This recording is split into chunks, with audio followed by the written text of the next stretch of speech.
Assalamualaikum warahmatullahi wabarakatuh. Halo teman-teman, perkenalkan nama saya Mona Nur Enda dengan NPM 0661220071. Di sini saya akan membahas topik dengan judul desain studi eksperimental dalam pelayanan kesehatan. Di sini ada dosen pengampu Ibu Hanifah Enfan. Selanjutnya ada pengertian uji klinik, yaitu penelitian yang melibatkan subjek manusia untuk menguji keamanan dan efektivitas intervensi medis seperti obat-obatan, vaksin, perangkat, atau prosedur baru. Tujuannya adalah untuk menemukan cara yang lebih baik dalam mencegah mendiagnosis dan mengobati penyakit serta mengumpulkan informasi mengenai efek samping yang mungkin akan timbul.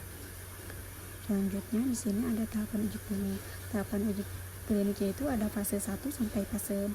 Di sini saya akan menjelaskan fase 1 dulu, yaitu keamanan, dan dosis fokus utama pada fase ini adalah memastikan apakah obat atau intervensi baru tersebut aman untuk manusia dan menentukan dosis yang tepat.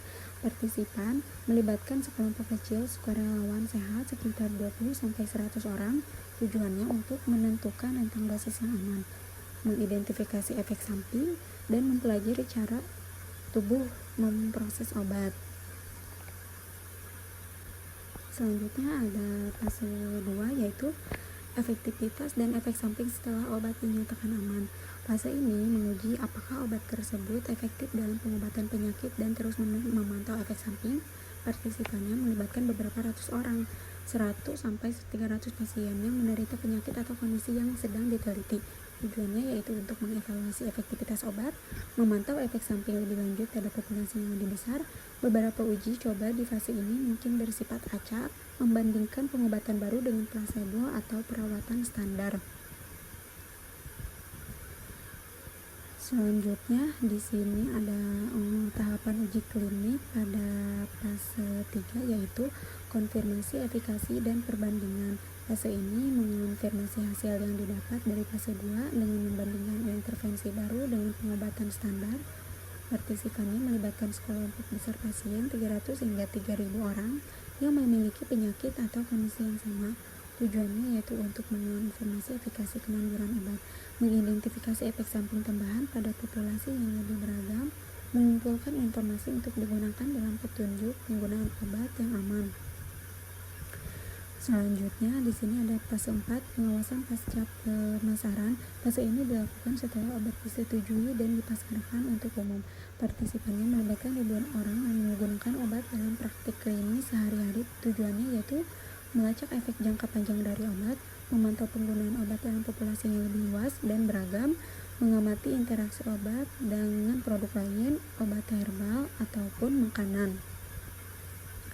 Di sini juga saya akan menjelaskan pentingnya randomisasi, yaitu memiliki peran penting dalam memastikan bahwa pembagian subjek ke dalam kelompok perlakuan dan kelompok kontrol dilakukan secara acak.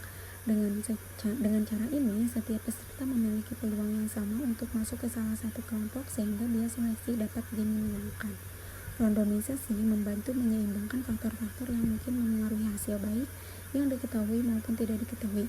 Sementara itu, keberadaan kelompok kontrol berfungsi sebagai pembanding terhadap kelompok perlakuannya. Yang terakhir, saya akan menjelaskan contohnya penerapan penelitian eksperimental seperti RCT ini digunakan untuk menguji efektivitas, keamanan, serta manfaat suatu obat sebelum diedarkan luas. Contohnya adalah uji klinis terhadap obat antihipertensi baru yang dibandingkan dengan terapi standar untuk menilai penurunan tekanan darah. Studi eksperimental juga dilakukan pada tahap pengembangan vaksin atau formulasi baru sediaan farmasi untuk memastikan efektivitasnya pada populasi yang berbeda. Melalui pendekatan eksperimental ini, peneliti dapat memastikan bahwa hubungan antara obat dan efek yang dihasilkan merupakan hubungan sebab akibat yang terukur secara ilmiah. Mungkin itu saja yang bisa saya sampaikan. Kurang lebihnya mohon maaf. Wassalamualaikum warahmatullahi wabarakatuh.